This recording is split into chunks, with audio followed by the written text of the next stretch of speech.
The Stage Door Show, celebrating the independent artist. With your host, Dave Hondel. Hi everyone, welcome to The Stage Door Show. This is Dave Hondel.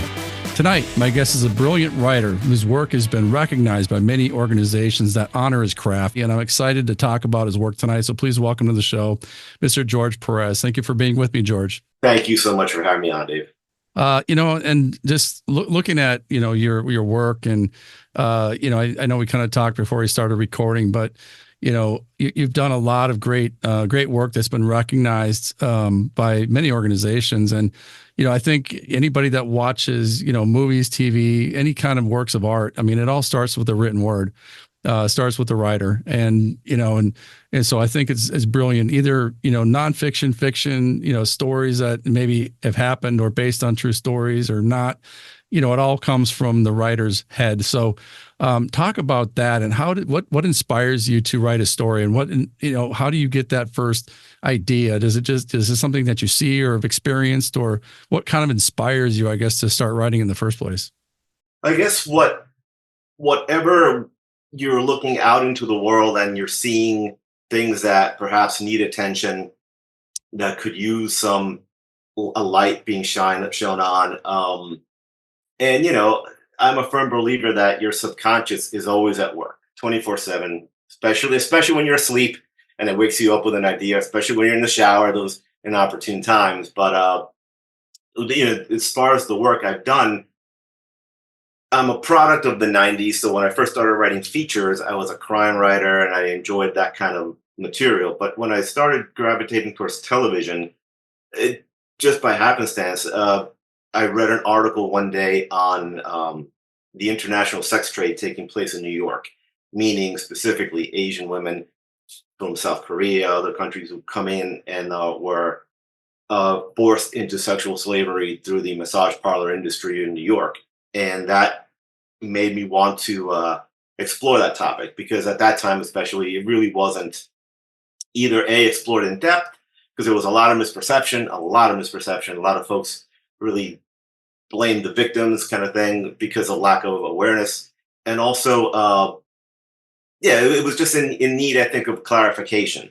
So that inspired me to kind of go down the road of social justice. I felt if I'm going to create content, I want to have some sort of ability to have some sort of positive impact at the very base level of awareness, but a little higher than that. Try to get audiences perhaps to want to participate in ways that are perhaps safe and effective. By getting that awareness, then they could reach out to local shelters and provide clothing, things like that. They could join a drive, a walk to raise funds for folks. So I started that journey, and I just through contacts at work, because I work in the news industry, just by asking people here and there, I wound up meeting a detective, NYPD detective who dealt with this world.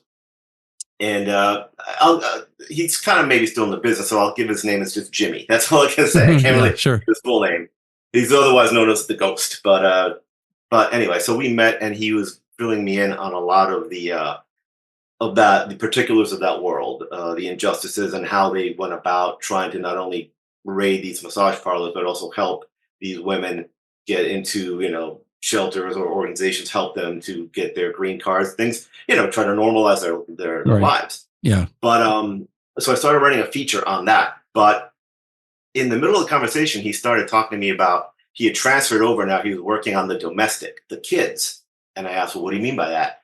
And that's where he introduced me to the world of underage sexual exploitation, otherwise known as child sex trafficking. Sure. That's what he was immersed in at the time. And listening to these stories, I mean, horror stories of literally 10-year-olds kept in a cage by their pimps, that really, and I was really kind of dumbstruck by what I was hearing. I really couldn't put my thoughts together. So when I got home, I started working on my feature regarding the massage parlor, the adult sexually exploited victims. But that's when the idea just popped into my head. It just comes, and I thought, wow, this might make an interesting exploration into a TV series, because it's such an expansive topic that it really deserves more than just a 90-minute or 2-hour feature film exploration. So I wrote him back and I said, what about if we try to collaborate and turn this into some sort of series so that we could maybe try to put out there into the world, so some degree or another. And so he joined, he helped us, he became a consultant, and he introduced me to some wonderful folks at the Brooklyn DA's office, prosecutors, and that, expanded into NGOs, non-governmental organizations that deal with kids and all that. And that helped us, by us, I mean, a couple of partners involved on the directing side and the producing side, to create this project called The Life. And we shot a proof of concept pilot. And this is after we really immersed. We did ride-alongs, we interviewed several victims, we started reaching out to other organizations, just kind of expanded our knowledge base of that world from an activist perspective as well. And we met a couple of pimps as well, reformed pimps, and who were able to give us some fascinating perspectives into their backgrounds.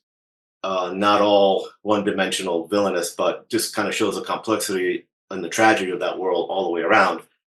But so we put our energies into creating a proof of concept, and we have some videos of it, some scenes online as well. So we started the journey of trying to get that thing made, and that's where, as an aspiring writer, a continuing writer, you kind of run up against some of the realities of the business of trying to sell a show. So many hurdles, even if a project is worthwhile, because the concept of the show is not only to raise awareness by fictionalizing some of these true events and true folks, but also try to provide some sort of incentive for audiences to feel compelled to get involved in again, not extreme levels, but effective levels that are safe. So that's been an ongoing passion project of ours, because as we've tried to get this going, it's unfortunate that the industry is, and this was a few years ago, things are even more different now because we're still dealing with the ramifications of the strike, and priorities are very different, and streamers have lost a lot of money, so there's even less content that they're greenlighting and whatnot. So a show like of this kind of level tends to get kind of pushed into the shadows, but we're still continuing with it but anyway, to answer your question in a long-winded way, that inspiration just came out of me from meeting this one person, and while being inspired to write about one thing, meeting folks in the research phase created this entirely separate creative entity that is against social justice. And now I'm working with a very good friend of mine who is reformed. When he was a teenager, when he was 14, he was involved in a murder, and he went into juvie jail, in the juvenile detention center, and then went to Rikers on the state pen. Now he's out and he's reformed. But that also made me want to write a series that highlights the broken juvenile justice system, because it is deeply, deeply flawed, deeply broken. A lot of these kids, I mean, that's where they're supposed to go to try to be protected from themselves and the outside world, and they find that they're predators. I mean, they're being preyed upon by the very same people who are tasked with protecting them. So we created a series that we're out pitching right now regarding his experiences and a lot of gruesome stuff that shouldn't be happening to 13, 14, 15-year-old kids. And it explains a lot of reasons why these kids, when they go out back into society, it's not too long before they're back in. It's almost like that's their comfort level. And I know I've heard a lot about that, where some people that if they're in and out of a type of facility, it's almost like that's what they know, and they're almost uncomfortable not being in that. It sounds weird to people, but it's like anything else. When somebody's in a bad relationship, even, they say, well, why do you keep going back to that person? But it's where their comfort level is. That's their normal. So they don't know how to be outside of that. It's ecology of it it's mind blowing. But it's tragic when it happens at such a young age. Yeah. And their family members are also former, in prison, or it's just a horrible cycle. So the series is trying to shine a light on that problem and offer solutions on how we can break that cycle to keep 14, 15-year-olds, even younger, from ruining their entire lives.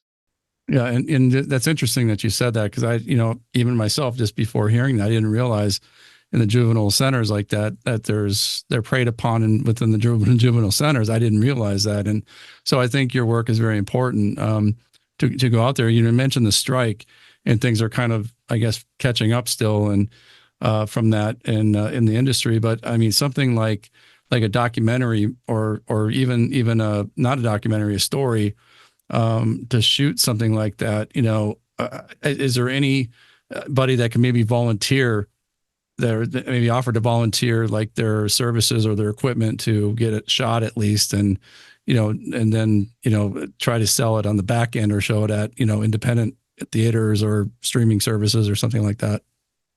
That's always the plan B, I suppose you Yeah. could say, because with the child sexual exploitation series, we started right from there. The idea was, let's create a proof of concept and let's start using that to shop it around.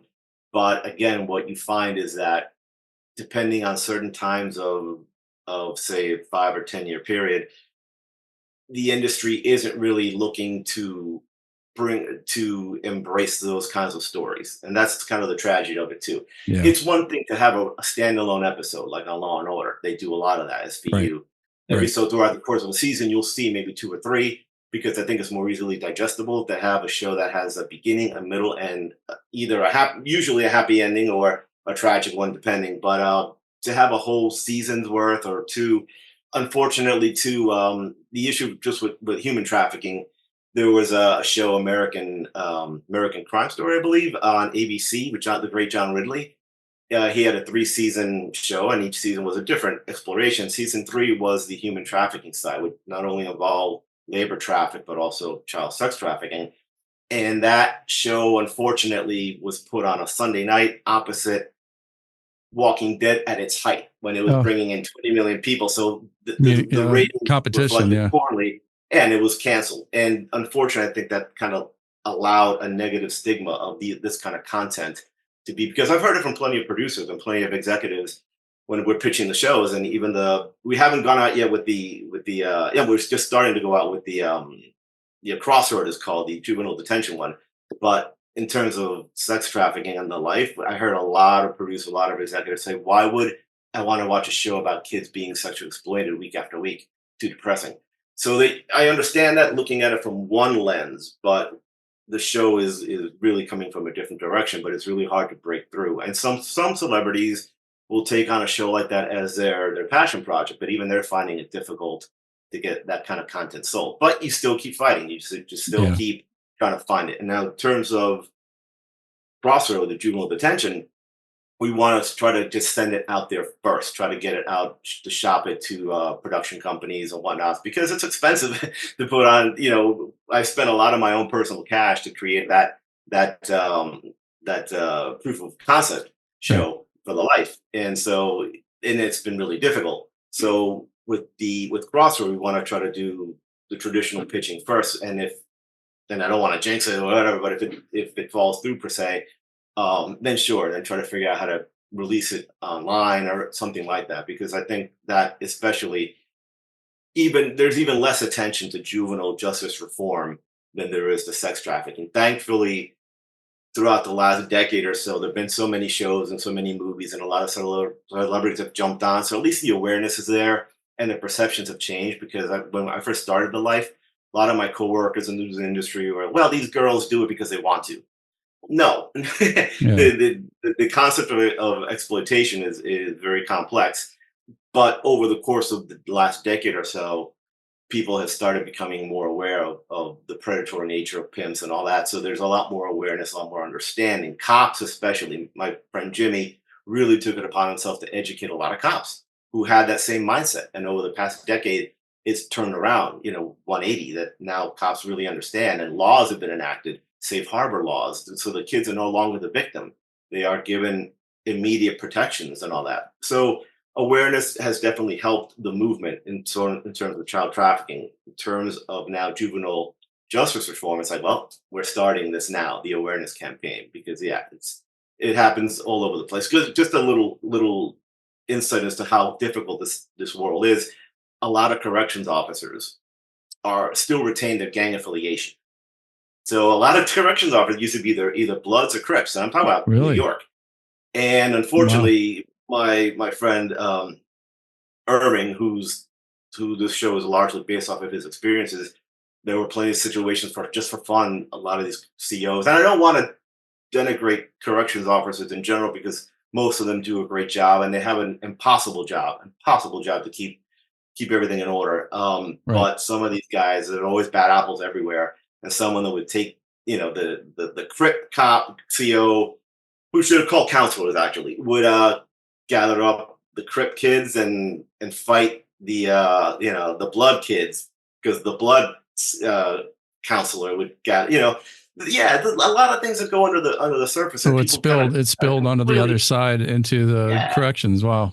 Yeah. So if the people, that's why if the people who are assigned to kind of protect you from yourself and are actually Hurting taking you. advantage of you on like that, and so you either have two directions. You're either going to go to Rikers and continue down that path, or if you are released, you're going to go back out in the street with the same kind of no limited opportunities for employment, for education, because the educational system in most inner cities is garbage. These kids are having a tough time learning, and they're coming from broken homes. I mean, it's an impossible situation. So at least you can start by shining a light of awareness. Here's what's happening. Here's how messed up this system is. How do we move forward? And sometimes that awareness campaigns do shame officials into acting finally when they'd rather just sweep it under the rug.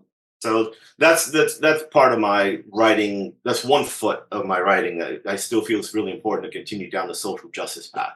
With that being said, during your research, and one thing I've always wanted to know is, I don't think all of the kids that are falling into that trap are from broken homes. I mean, you have children that come from well-to-do homes Mhm. that perhaps parents that aren't maybe close enough to their children to watch over them all the time or to be part of their life where they know what they're doing and what they're doing behind closed doors, so to speak.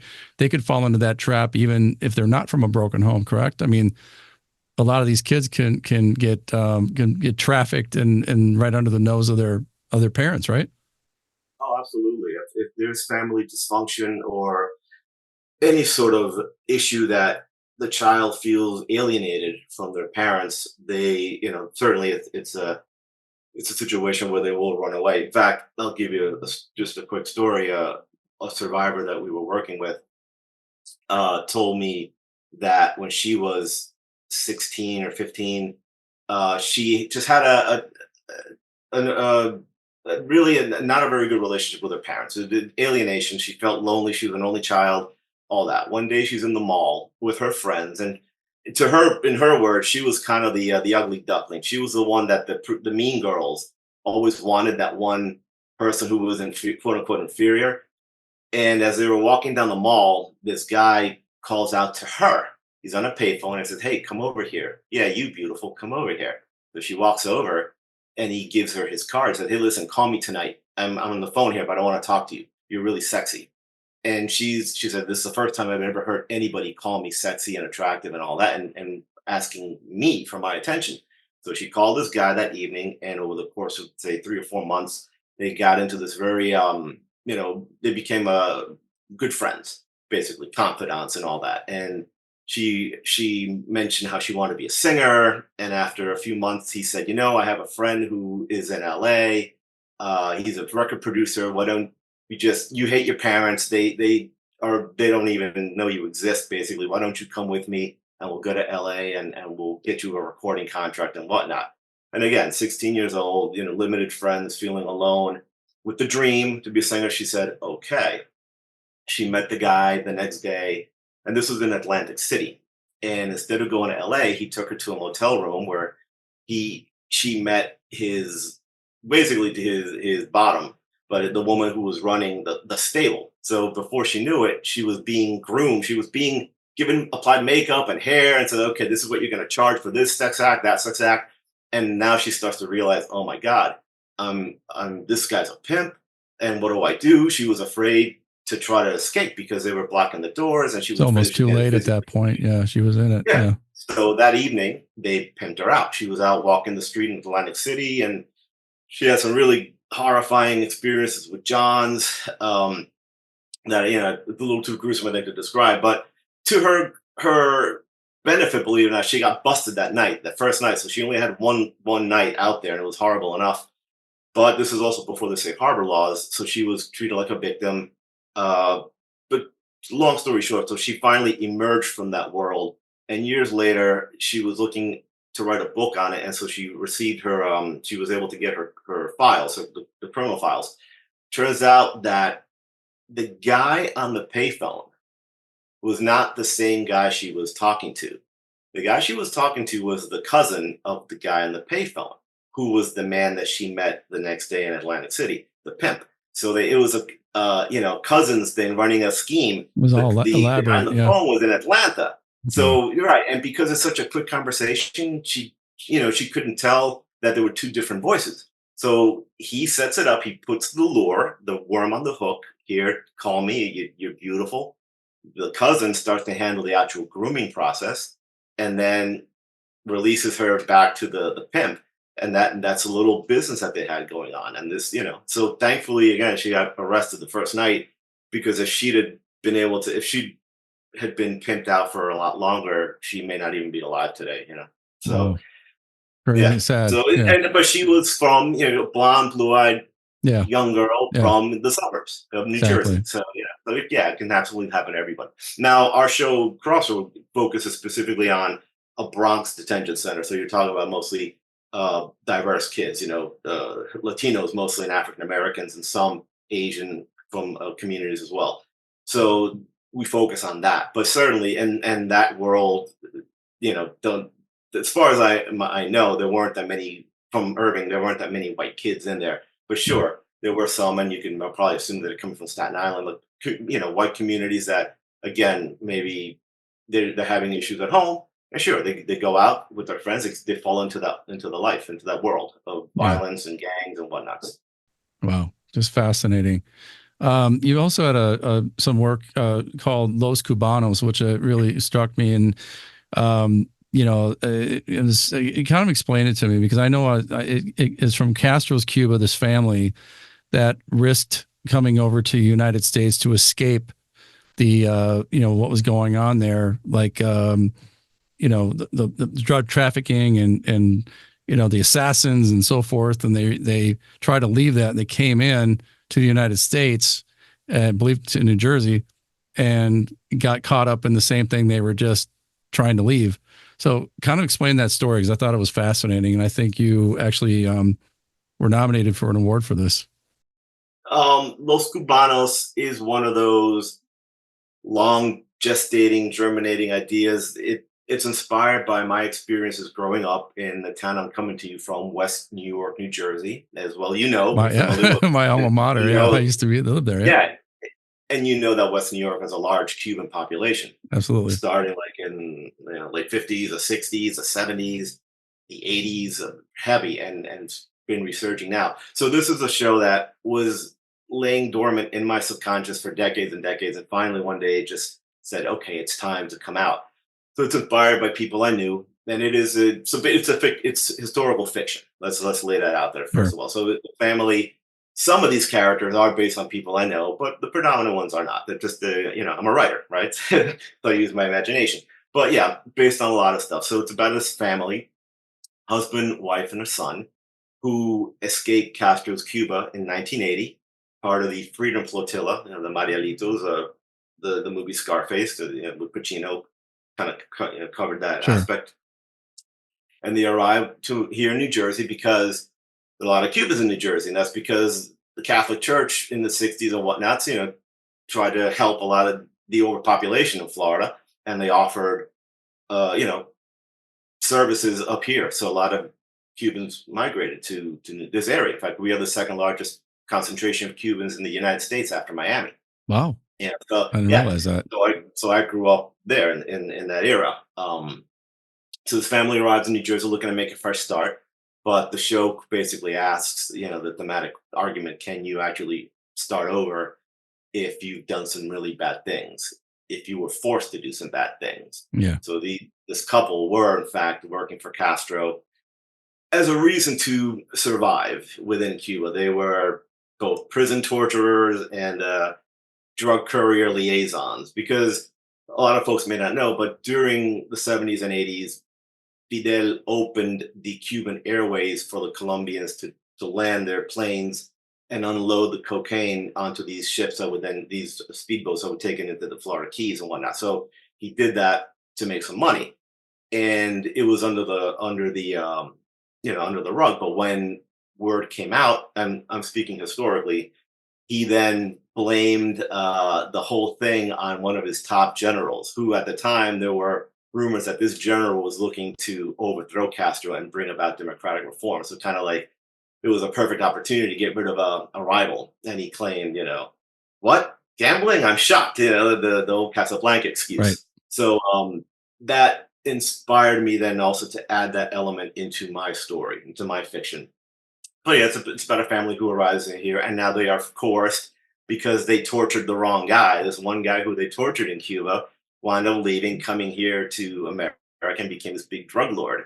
So when he when he identifies one of them, because he was always blindfolded and was tortured, but he hears the patriarch laughing, that triggers him, and he realizes, oh, these are the people who tortured me. But instead of killing them, because they were so good at their jobs as torturers and drug couriers, dealers, he's going to force them to work for him because he's involved in a rival drug battle with this Dominican drug lord in the Bronx. So yeah, Wow. then now who do I know? I know some of the characters, because one of the key elements of the story is that the patriarch of the show, of the family, he is in the show, he's gay. And the reason that this character is gay, he's living a marriage of convenience, and he has children that are all convenient, Sure. because back in Cuba, and this is based on some folks I knew, it was not, when Fidel took over, it was not illegal to be gay, but it was considered an affront to la revolucion. In other words, it was illegal to be gay. And there were plenty of cases where gay folks were put in camps, prison camps, basically as punishment.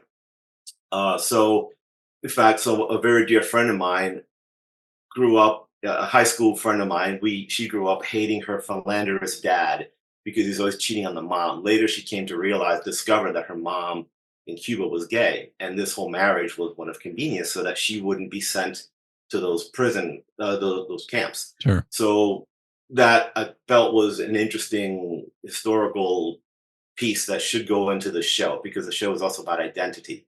Right. Who are you, and Yeah. and the quest to find your true self. That's why they came to America. In part, they were hoping to start over and find their true callings. The wife would find her true love, and the husband would find his true love. But they're haunted by these acts of their past. So can you ever really escape it? And So, again, some of the characters who are gay are based on people I knew, or people who who I know who they knew. So trying to bring that element there to make this a little more than just a generic kind of crime show. yeah. I hope to go a little deeper by exploring those questions of identity, Well, and starting over, and can you, and these kind of deeper issues. well, that's fascinating, and that's what I think. I mean, for me, that's what I love about great writing, because it goes deeper into people's, who they are, the psychology of who they are, and I think when people see something, I think a lot of times they see themselves in a lot of these things if it goes deep enough, and I think that's what I like those types of work. So, congratulations on the recognition that you've been given. And I know that the Sundance Institute also announced a Latin Fellowship and Collab Scholarship, that you're a part of that and been honored. So, the Sundance Scholarship, people hear Sundance, it's a big deal. Talk about that. Yeah, they've been super supportive. But it's interesting though, because I wrote Los Cubanos and I submitted it to the Sundance Episodic Lab, their world famous episodic lab for television. Sure. And I got to the second round and it did not get in. So I said, "Oh, okay, well, fine.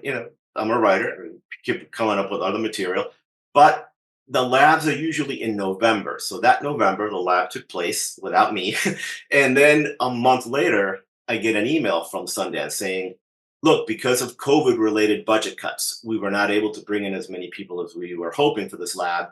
So we've created this inaugural secondary lab. It's an intensive, I think 2 or 3 days, and we would like you to be a part of it because we wanted you to be part of the regular lab, but we'd like you to be part of this inaugural one. So I said, wow, great, absolutely. I'm not going to turn that situation down, and it was Right. great. It was kind of like their main lab, only in I think it was 2 days. It was really intensive.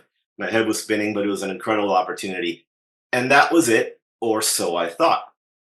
Then a month later, I get another email from Sundance saying, we're launching this Latine fellowship, and we would like you to be one of the fellows. So what I wind up always saying now is that Sundance, they have this habit of conspiring behind my back on my behalf because they're always looking out for me and folks like myself. So even Yeah. though it's an example that, again, that's why I think at the end of the day, as a writer, creative person, you really need to put your stuff out there into the world.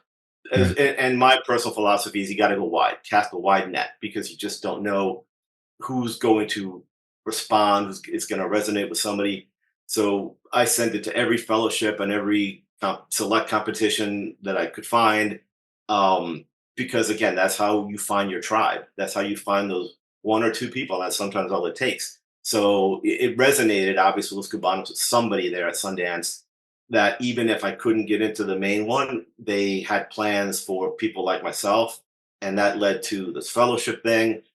And, and it's a good resume builder, if anything else. And they've continued to help me and offer me opportunities and whatnots, and a lot of webinars with industry folks that I'm able to participate in and follow up and make connections with those folks. Yeah, Sundance is fantastic. And then the best thing is that they will, when you least expect it, they're still working for you, whether you know it or not. So that's a wonderful thing. Well, I think, the moral of the story is for our listeners who are writers, or any art, just not to give up, keep going and send it out and show people your work, because you never know who's going to see it. You know what I mean? And it's persistence, and it's the joy of what you do and the love of the art, and and eventually it's going to get rewarded. It's what I call the PP principle: patience and perseverance. There you go. Really, that's what it takes. I mean, I've been at this for a long time, and the longer you're in it, I think it's worth remembering that if you were to give up, then really everything you worked so hard for then will kind of gone to waste. And I have a couple of good friends that reminded me of that a few years ago when I was kind of on the brink of maybe throwing in the towel. And they said, both just independently, if you give up now, all the time you've spent, all the money you've spent on classes, whatever, it's an utter waste of time. And that served like a splash of cold water. And sure enough, about 6 months later, all the Sundance things started happening, and then the Film Independent program also came about, and other things, and I've met a lot more people. And so, yeah, you cannot give up, because you just don't know when things will turn in your direction for you. So, And there's no it's work. deadline. There's no deadline on what you No. love to do. So it's just keep doing it, keep doing it, keep doing it. And you never know. I mean, we talk about that a lot, where people, are close to quitting, but you just never know around the corner. Your next project could be the one that hits. And even something that you wrote years ago, might get discovered by somebody. So it's just, keep going with it. And, one thing I wanted to ask you about writing is, I know a lot of people who write, and one thing I that I hear from them is, they're never satisfied with, they're rarely satisfied with they always want to make it better or change this or change that. And at some point you got to put it to bed and go on to the next project. But how do you navigate that as a writer? Do you ever just sit back and say, okay, this is perfect, I'm going to send it out? Or do you go through kind of internal conflict in what you wrote and think that you can always make it better? Well, I think just as a matter of function in this industry, a script is never really finished until it's on the screen. True. Meaning that, and from plenty of friends who are writers in the TV industry, they'll say the same thing. Like, it's always a constant stream of notes, always an update. So as a writer, if you're going to enter into this career, you have to understand that whatever you create is going to be continually evolving. The hope is that it evolves and not devolves. 'Cause that can happen sometimes. But so my mindset is always, Is it ever finished? I think there's a time where you need to put it away. And I know that some projects that I put a set aside a couple years, I come back to it and say, wow, this is not as good as I thought it was at the time. And I have these fresh ideas. So again, it can always evolve, it can always change, whether it's something that you want to apply to it, or whether notes keep coming in from development executives, from studio executives, from actors on set, from directors, whoever. And even then, right, in certain scenes may require rewrites, like reshoots. So if they're going to reshoot, they're going to rewrite. So it's never ending, really. So, but as far as like stuff that say that you just finished, like when do you know it's ready? I guess. Well, yeah, you have to, I think, put kind of like close the barn door on it for a little bit, but understand that it can probably still evolve. It Yeah. will evolve if it's just the nature of the beast here. Now, what I do is when I finish it, I send it out to a bunch of friends and I look for the consensus. I try to send my stuff to 10 friends. And if everybody has a different opinion of it, that's fine because it's just personal opinion. But if 3 or 4 people isolate the same issue, then you have a problem. And then once that I go through that phase, then I start actually sending it out to professionals, especially people who are in the business of selling shows. There are services out there, Stage 32, Roadmap Writers, who you can send stuff and pay X amount of dollars to have a professional, a development executive or a manager read it. And those are the people I do go to because I want to make sure that my stuff is going to be ready, at least to that degree. Like if people who are Right. buying, like, is this something that is going to be bought? Is this something that, or are people going to say this is can't be made or is too whatever, too down? So I do go through several phases, and then I reach the point where all right, it's time to release it to the world, to these fellowships, these competitions, and I find that because I've gone through those levels, they tend to do pretty well, get the kind of attention I'm looking for. But again, in deep down, I understand that it's never really finished. Have you ever written anything that was just very close to your heart and it just, you thought, oh my gosh, this is it. This is my masterpiece. And then somebody would want to change it. And so, I mean, I guess, how do you deal with those types of things? Like you said, it's the nature of the beast when you're in Hollywood. I mean, your finished product isn't necessarily going to be what you see on the screen. So how, as a writer, when it's your baby like that, how do you, I guess, deal with a situation where it's going to go through several rewrites and it's something that you just absolutely loved when it was done and thought it was perfect the way it was? Well, I haven't gotten to that stage yet in my quote unquote career, but that's something I've given a ton of thought to. And I decided that no matter what, I don't want to be the kind of writer that is with the arms crossed saying over my dead body. I don't think that serves your reputation and Right. your hireability. So you have to understand. So my belief, my philosophy is A, my best work is yet ahead of me. And B, I will figure out the best set of notes, the best set of feedback that enhances, because I do want to arrive from that mental state that, okay, well, as good as I think it is, if you have notes, first of all, people, especially in the industry, television, they're not looking to torpedo you. Everybody's looking to make it as good as possible. The issue is when those opinions vary, even within the room, right? And Yeah. as a writer, you're hearing these different notes and you're trying to figure out which ones you can work with to elevate the material and which ones you kind of hopefully let slide and hopefully they'll forget next time. But that's again the nature of the business. So I haven't written anything yet that's very dear to me that has been uh, approached to that degree. And just in the development phase, like with Los Cubanos, I have a very good friend who's a producer on the project. He's given me a lot of development notes over the years, and I've taken just about all of them because, again, I want to also prove that I'm the kind of writer that's easy to work with. I'm not the enemy Right. here, Right. and neither are you. Yeah. And that's the problem. This can be a very contentious relationship. Yeah. So and also if you're going to get paid as well as understand the what becomes then the employer employee kind of relationship. If they're Yeah. optioning it from you, that and the real money has been exchanged, that's a responsibility you need to take seriously. Right. I So, don't believe in stomping my feet and storming out of a room because that serves no one, right. especially me, because Yeah. that's a bad rep that's going to get out there really quick. Absolutely. It's a small world too. And the other ththing I wanted to talk about as far as the writing goes is when you write a story, do you ever have just, I guess, a daydream or just a vision that you have a certain actor in mind that you want to play that role, or that, it's like a dream, I guess.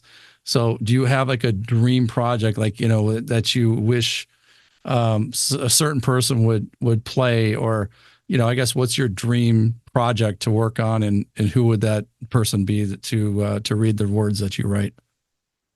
See, I don't know if I say that, will it jinx it? Yes. I mean, because right now I mean, everything that as a writer, I think everything you write becomes your baby, Yeah. right? You have a love for every single project that you write. That's why you spend the blood, sweat, and tears Right. putting it together. And some of them you try to shepherd them through. Maybe some you kind of leave, but you still love them. Uh, so sure, I mean, I think it helps when you're writing to envision certain actors because it allows you maybe to, as you're writing, to even if it doesn't come out fully, you kind of hear their speak pattern, so you can Right. put it in there. Yeah. And then also when you have especially for television, when you're done with a script, it's at some point in the process, you're going to create a pitch deck, and that's where you're going to put your dream actors, your dream cast, right there in the photos. So Yeah. but sometimes the reason I try not to mention actors because a lot of times I'll have a specific actor in mind, and I fall in love with that idea, and then that actor becomes way huge, and there's no way they're gonna like work on this kind of project, kind of thing. In a Oh, sense. So you never I know. think it's You effective never to know. create. Well, no, you never. Yeah, Yeah. if I blow up huge, then the dynamics change. But at certain stages, it's so yeah, so I do come up with have actors in, but also they interchange as well. So I've kind of conditioned myself really not to really be that emotionally attached to specific actors because also just from anecdotal stuff I've heard over the years from friends and whatnot, it's like you can have a dream actor and you actually get that actor and they turn out to be a real jerk. Yeah, And true. it's like, oh, It kind of ruins your vision yeah, of them, this right? is who I was pining for, Yeah. really? They say try Or not to so, meet your idols, right? yeah, that can go, You might be foobar really disappointed. bad. Yeah. So, and sometimes, like, a quote unquote up and coming, it's a perfect person, and you Yeah, hadn't thought about them, and casting suggests them or whatever, and you feel like, all right, well, I can't see this person, and all of a sudden they really redefine the role. So I sure. try not to, but I think it's very natural. When you're creating something from scratch, yeah, who do you envision? Who do you see that fits the mold so that it helps you in write, especially writing dialogue and pacing and all that kind of stuff. Yeah, I mean, do you have like a preference, I guess, on what kind of writing you do? I mean, whether it's novel writing, or TV writing, or film writing. I mean, is there a certain genre that you enjoy more than the other, or you just enjoy writing in general? Well, I hate writing, but I love to have written. Okay. Yeah. That's the joke. Because when you're writing, especially the first draft, it's like climbing a mountain. I Yeah. can't wait to get it over with. It's the longest process, but then I love the rewriting phase. That's where that's where the writing the first draft is literally schlepping the big granite mound from the truck onto your studio, and then the rewrites are the chipping away, and Kind of you're break really it down a little refining, and bit. Yeah. it's Right. starting to take shape, and everything's getting smoothed out and all that. So I mean, I joke. Obviously, I love writing because I'm still doing it, and I'm not going to give up on it. Right. Um, I've written a couple of plays, and it's always fantastic because it's more immediate to see your work on the screen. I mean, on the stage rather. Right. Right. It's great. So I do enjoy that. I started out as a feature writer because back when I started, TV really hadn't become the golden age of television yet. So it's still all features. And the first thing I ever wrote was a crime, because I think there is a pattern there of my writing that's all crime related, because even the life and crossroad, the Sure. social justice is still within the world of criminality and that kind of stuff. And then what I'm writing in terms of the Cuban material, Los Cubanos is a hard-boiled, noirish Cuban crime show. So, Yeah. I'm not gonna sugarcoat it in any other way. I'm working on a new one that just for now, knock on wood, is a semifinalist in the Humanitas, and that's about a Cuban ball player who flees Cuba through the help of smugglers into America to try to live the American dream. But he and his pregnant wife are trying to go, but she gets left behind. So now it's about following his journey and trying to like make it in America as a pitcher, but also trying to figure out how to get his wife out of Cuba, which is something that a lot of Cuban ball players have had. El Duque. Right. So it's a real life story. It's a real thing. I mean, it sounds like you like to write them all, but like I get what you're saying about writing a play because you get the immediate reaction from the crowd on your words, and that's what actors I think that I've interviewed said the same thing. They like that immediate reaction. But then on TV, they could cut it and redo it if they don't do it right. So there's benefits to that too, but then they don't see it for months, down the road. So, so I just, some people I guess have preferences on what kind of writing they like to do, but I think in general, it's just, you're telling a story, right? Yeah. At the end of the day, I mean, I'm interested in exploring the world of podcasts as well, but I haven't quite gotten there yet because I'm involved with these, these TV pilots and trying to put those things together. And just when I think I'm done with the pilot writing phase and I want to go and work on a couple of feature ideas, which I have at various stages of development, I get another idea, and that you get that spark. And again, it comes out of nowhere. You might watch a documentary, like you said, mentioned before, and a couple of months later, you've got this idea, which is an offshoot of that in its own different way, and you feel the call. But you can't ignore those either. When it comes calling, you have to answer that. So, I guess before we go, first of all, how can people connect with you? Like somebody that might be a writer that wants to connect with you out there. How do they find you? I'm on Instagram it's called The Life George. The Life George Instagram. It's a private account just because I'm sick and tired of being bombarded with people I don't know who are trying to like get in there and steal your photos. I mean, it's just the nature of the business. But if you're a real person, then certainly feel free to reach out. And in terms of the life, several videos, several scenes from the pilot episode are online at youtube.com/The Life TV Series. The Life TV series. Okay. The Life TV series at youtube.com. Yeah. And then before we go, George, I guess when it's all said and done, what do you want your legacy to be? What do you want to leave behind at the end of your career? Well, let's see. Maybe it's my legacy. Maybe it's my epitaph. I don't know. I guess that I never gave up releasing my creations out into the world because they found their way in one form or another to bringing happiness, comfort, and inspiration to many people who I'll never meet. And that's something that is very common among, creative folks. You put yourself out there, and whether you know it or not, whether it's intentional or not, strangers are going to be inspired. Somebody's going to see something that you wrote at a play and want to be a playwright. Or I was a musician before I entered the world of writing. And a few years ago, a former, and I say supporter.